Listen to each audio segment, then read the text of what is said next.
এমন একটা সময় ছিল যখন সাউথ ইন্ডাস্ট্রির সমস্ত মুভিগুলোকে নিয়ে সবাই ব্যঙ্গ করতো বা হাসাহাসি করতো। যেমন ধরো তাদের ফাইট সিনগুলোই ধরে নাও না, সেইগুলোকে নিয়েই মানুষ বেশি হাসাহাসি বা সমালোচনা করতো। কিন্তু এখন ভাবলেই কেমন লাগে, সেই ইন্ডাস্ট্রি এখন এই অ্যাকশন মুভি দিয়ে সব থেকে বেশি বক্স অফিসে টাকা ইনকাম করে। যেমন ধরো বাহুবলী, পুষ্পা, যাদের আগে অ্যাকশন মুভি নিয়ে ব্যঙ্গ করতো, তারা এখন অ্যাকশন মুভির দিকেই সব থেকে প্রথমে মানে টপে চলে গেছে। যেমন চিরঞ্জীবীকে ধরে নাও না, তার শুরুর কিছু মুভির ফাইট সিন নিয়ে তাকে প্রচুর পরিমাণে ট্রোল করা হচ্ছিল সোশ্যাল মিডিয়ায়।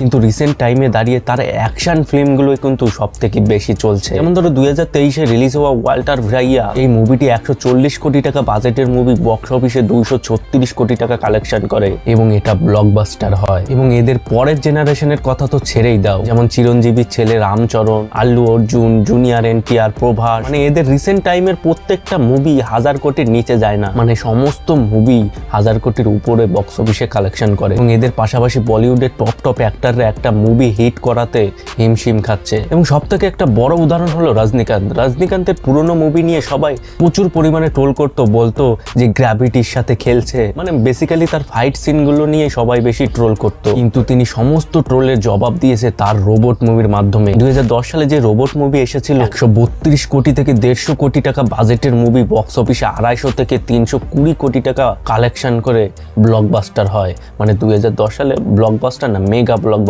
হয়। তারপর থেকে রজনীকান্তের চেহারা একদমই চেঞ্জ হয়ে যায়, মানে তিনি একটা মাসি অ্যাকশন হিরোতে পরিণত হয়। এবং রিসেন্ট টাইমে দাঁড়িয়ে সাউথ ইন্ডিয়ান মুভি RRR এর একটা সং নাটু নাটু, সেটা তো অস্কার অ্যাওয়ার্ডও জিতে আসে, যেটা 1983 সালের গান্ধী মুভির পর এটাই প্রথম সং বা অস্কার অ্যাওয়ার্ড বলতে পারো যেটা কিন্তু এই সাউথ ইন্ডিয়ান মুভি থেকে এসেছে। এই সাউথ ইন্ডাস্ট্রি যে এগিয়ে রয়েছে তা কিছু বলিউডের অ্যাক্টরদের কথা শুনলেই বোঝা যায়। एक्चुअली हिंदी नहीं, आई थिंक पूरे इंडिया में, क्योंकि आजकल आप साउथ इंडस्ट्री से भी बहुत ताल्लुकात रखते हैं, क्योंकि वो उनकी फिल्में बहुत चल रही है, तो आपने उनको चुना है हमें छोड़कर।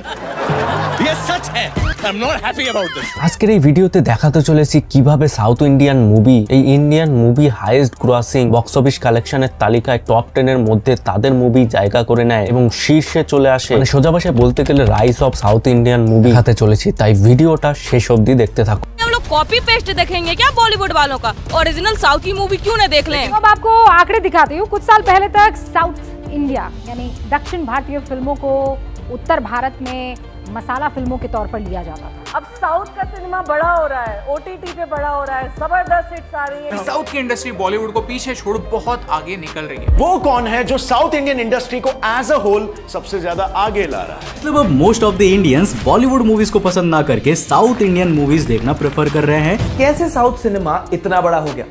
बॉलीवुड नहीं, सीधा हॉलीवुड के साथ। It's already won a ton of awards and it's actually beat out songs from Taylor Swift and Lady Gaga, so that's how big it is. South Indian movie basically Telugu, Tamil, Canada এবং মালায়ালাম মুভিগুলোকেই বলা হয়। এবং তাছাড়া এগুলোকে আরেক নামেও চেনা হয়, সেটা হলো হলিউড, কলিউড, মলিউড, স্যান্ডেলউড। এবং আনুমানিক ধরা হয় 1917 সাল থেকেই এই সাউথ ইন্ডিয়ান মুভি তৈরি করা শুরু হয়। 1917 সালে তাদের প্রথম মুভি তৈরি করা হয়েছিল যার নাম ছিল কিচাক বদাম। এটি একটি সাইলেন্ট মুভি ছিল এবং মুভিটি ডাইরেক্ট, এডিটিং, প্রডিউস করেছিল নটরাজা মুদালিয়া। এটি দক্ষিণ ভারতের নির্মিত প্রথম চলচ্চিত্র হিসাবে গুরুত্বপূর্ণ স্থান করে আছে। ছবিটি Nataraja Mudaliar production house Indian film company লিমিটেডের দ্বারা 5 সপ্তাহের মধ্যে তৈরি করা হয়েছিল। এই চলচ্চিত্রটির এখন একটাও কপি বেঁচে নেই, এর জন্যই এটি একটি হারিয়ে যাওয়া চলচ্চিত্র হিসাবে বিবেচিত হয়। এবং সেই সময় সাইলেন্ট মুভি হওয়া সত্ত্বেও মুভিটি 50,000 টাকা কালেকশন করেছিল, মানে 35,000 টাকা বাজেটের মুভি 50,000 টাকা কালেকশন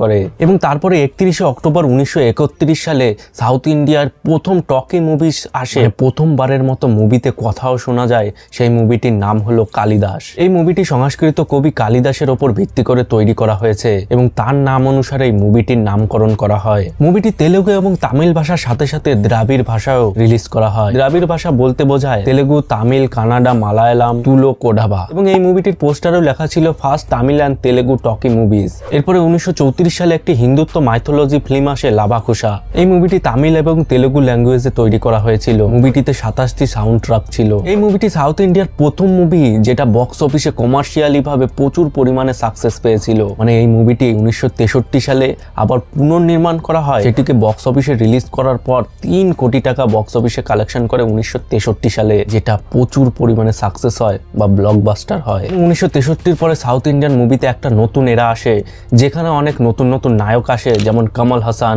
নন্দামণি বালাকৃষ্ণন, চিরঞ্জীবী, রজনীকান্ত। এদের ফাইট সিনগুলোর জন্য তাদেরকে প্রচুর পরিমাণে ট্রোল করা হচ্ছিল সেই সময়। যেমন নন্দামণি বালাকৃষ্ণনের সেই ট্রেনকে পিছনে করে দেওয়া সিনটা, বা ওই জেলের শিকটা ভেঙে দেওয়া সিনটা, ট্রেনের ওপরে বাইক চালানো বলো বা বাইক চালিয়ে ট্রেনের থেকে আগে যাওয়া বলো, বা আঙুল দিয়ে চেয়ার শুদ্ধ মানুষকে তার কাছে ডাকা বলো, এবং মেগাস্টার চিরঞ্জীবীর হেলিকপ্টার শটটাই বলো না, যেটা ধোনির হেলিকপ্টার শটের থেকেও বেশি শক্তিশালী, এবং নায়িকাকে কোলে তুলে নিয়ে ট্রেনের আগে পালানো, এই সমস্ত সিনের জন্য তাদেরকে প্রচুর পরিমাণে ট্রোলের শিকার হতে হয়। এবং রজনীকান্তের বোম ছুড়ে মারার সিনটা বলো বা শূন্যে ছুরি ঘোরানোর সিনটা বলো, সেই অ্যাক্টর কিন্তু পরবর্তীতে 2010 সালে রোবট মুভির মাধ্যমে সমস্ত রেকর্ড ভেঙে দেয়, তা আবার অ্যাকশন মুভিতে।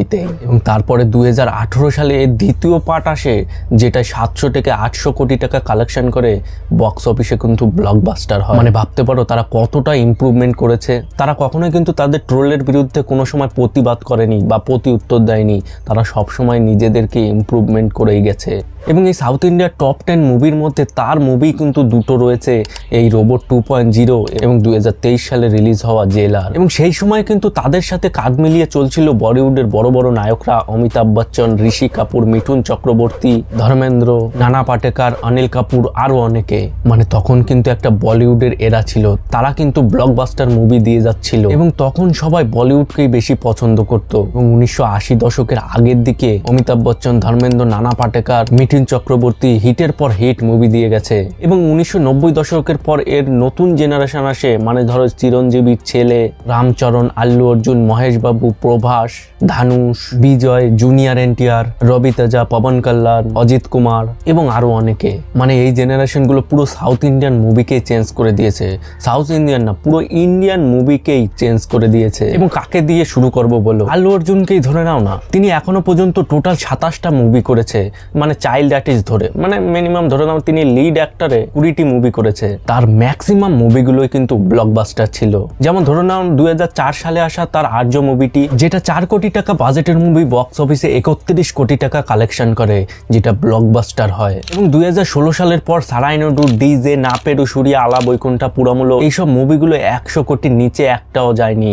মানে সমস্ত মুভি 100 কোটির ওপরে বক্স অফিসে কালেকশন করেছে। এবং রিসেন্ট টাইমে তার মুভি পুষ্পা মুভিকে ধরে নাও না, পুষ্পা মুভির প্রথম পার্টটা বক্স অফিসে 400 কোটি টাকা কালেকশন করেছে, এবং দ্বিতীয় পার্টটা যা রেসপন্স পাচ্ছে আমার যা মনে হয় সেটা 1,500 থেকে 2,000 কোটি টাকা কামাবে।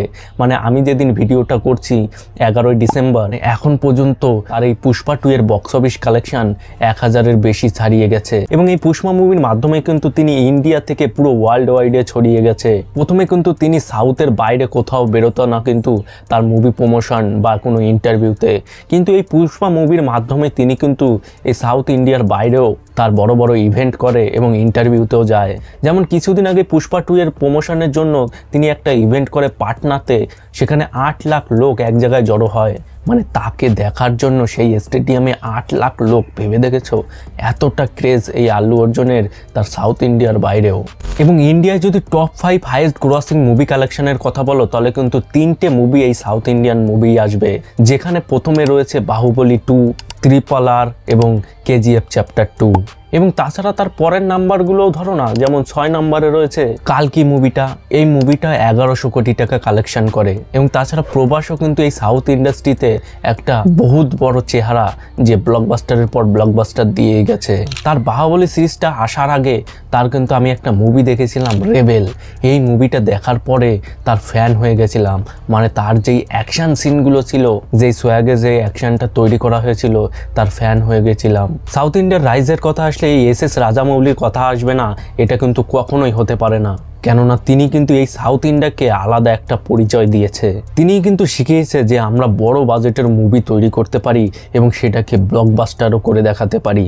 যেমন আমি যখন তার প্রথম মুভিটা দেখি বিক্রম কুরু, মানে এই মুভিটা দেখার আগে আমি অক্ষয় কুমারের রাউডি রাঠোর মুভিটা দেখেছিলাম, মানে এই বিক্রম কুরুর রিমেকেই ছিল এই রাউডি রাঠোর। সেই মুভিটা দেখার কিছু বছর পরেই আমি দেখেছিলাম এই বিক্রম কুরু হিন্দি ডাবিংয়ে, মানে সে যে অ্যাকশন সিনগুলো তৈরি করেছিল তাতে আমি ফ্যান হয়ে গেছিলাম। এই মুভিটা হিন্দি বলো, কানাডা বলো, তামিল বলো, বেঙ্গলি বলো এবং বাংলাদেশি বলো সমস্ত ল্যাঙ্গুয়েজে কিন্তু রিমেক করা হয়েছিল, মানে এতটাই পপুলার হয়েছিল মুভিটা। এবং 2009 সালে আসা মাগাদেরা মুভিটাকে ধরে নাও না, এই মুভিটা তো প্রচুর পরিমাণে হিট হয়েছিল, মানে ব্লকবাস্টার হয়েছিল। তার যেই অ্যাকশন সিনগুলো এবং ভিজুয়াল ইফেক্ট এর মাধ্যমে তিনি তো অনেক প্রচুর অ্যাওয়ার্ডও পেয়েছে এবং বক্স অফিসে ব্লকবাস্টার হয়েছে। এবং 2012 সালের মাক্ষী মুভিটা, এই মুভিটা ইন্টারন্যাশনালি ভাবে ছড়িয়ে গেছিল সমস্ত জায়গায়। এই মাক্ষী, মাগাদেরা এবং অনেক মুভির জন্য তিনি বেস্ট ডাইরেক্টরের অ্যাওয়ার্ডও পায়। মাক্ষী মুভিটা 30 থেকে 40 কোটি টাকা বাজেটের মুভি বক্স অফিসে 125 থেকে 130 কোটি টাকা কালেকশন করে,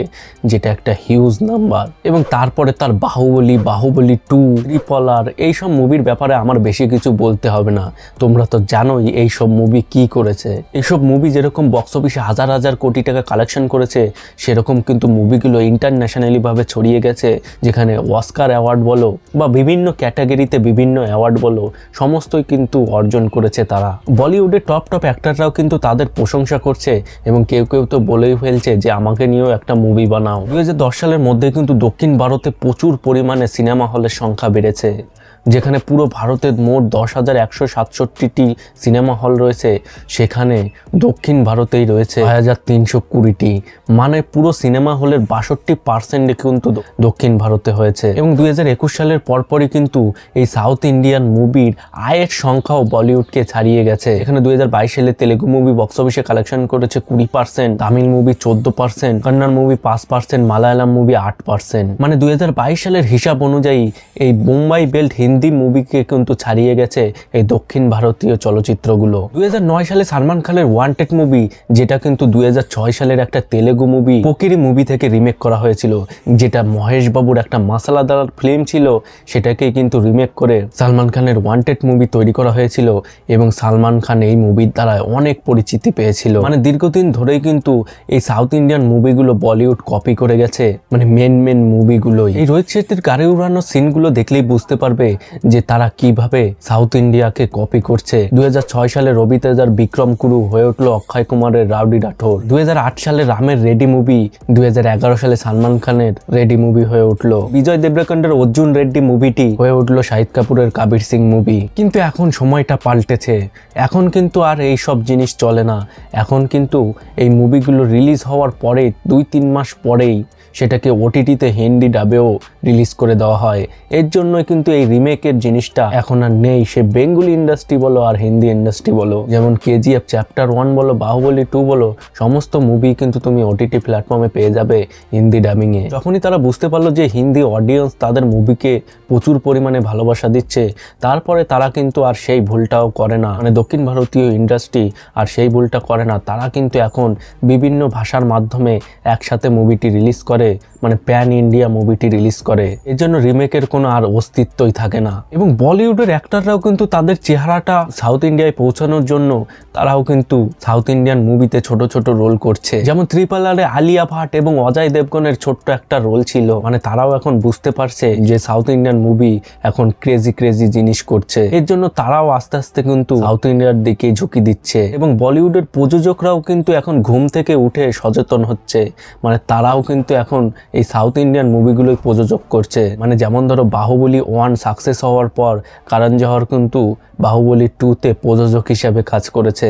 ভারতীয় শিল্প সংঘের তথ্য অনুযায়ী 2021 সালের মোট বক্স অফিস কালেকশনের 62% কিন্তু এই সাউথ ইন্ডিয়ান ইন্ডাস্ট্রি থেকেই এসেছে এবং বিশেষজ্ঞরা বলছে এই সংখ্যা আরো বাড়বে। এবং উদাহরণস্বরূপ কেজিএফ চ্যাপ্টার 2 বক্স অফিসে শুধু হিন্দি বলতে 435 কোটি টাকা কালেকশন করেছে। এটি দক্ষিণী সিনেমার প্যান ইন্ডিয়ার কালেকশন হিসাবে একটা বিরাট বড় উদাহরণ বলো বা অ্যাচিভমেন্ট বলো। এবং triple R, Pushpa the rise part 1 এইসব সিনেমাও কিন্তু 100 কোটির গন্ডি পেরিয়েছে হিন্দি ডাবিং এ, যেখানে ট্রিপল আর 256 কোটি টাকা আয় করেছে শুধু হিন্দি ডাবিং এ, এবং পুষ্পা দ্য রাইজ পার্ট 1 এটা 106 কোটি টাকা কালেকশন করেছে। EYFICCI এর 2019 সালের একটি প্রতিবেদনে জানা গেছে যে সেই সময় দক্ষিণ ভারতে বক্স অফিসের মোট কালেকশন ছিল 4000 কোটি টাকা এবং তখন বলিউডের কালেকশন ছিল 5200 কোটি টাকা। কিন্তু 2021 সালের দৃশ্যপটটা পুরোপুরি পাল্টে গেছে। মানে করোনার পর যেখানে দক্ষিণ ভারতীয় চলচ্চিত্রগুলো 2400 কোটি টাকা কালেকশন করেছে বক্স অফিসে, সেখানে দাঁড়িয়ে হিন্দি সিনেমাগুলো শুধুমাত্র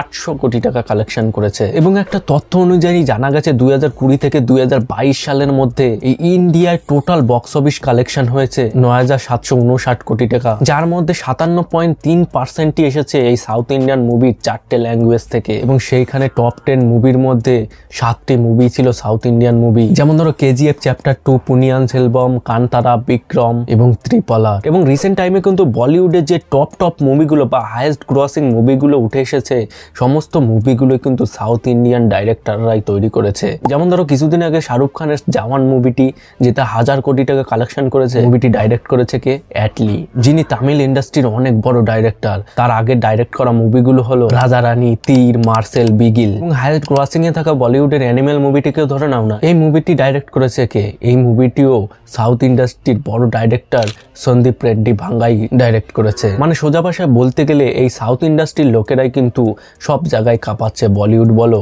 বা সাউথ ইন্ডাস্ট্রিতে বলো।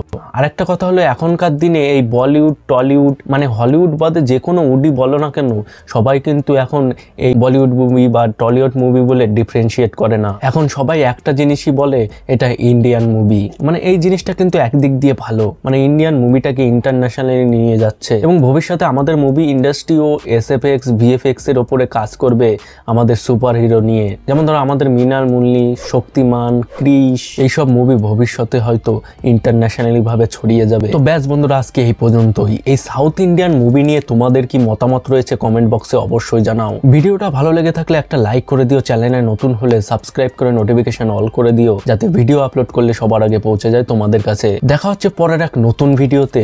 বাই।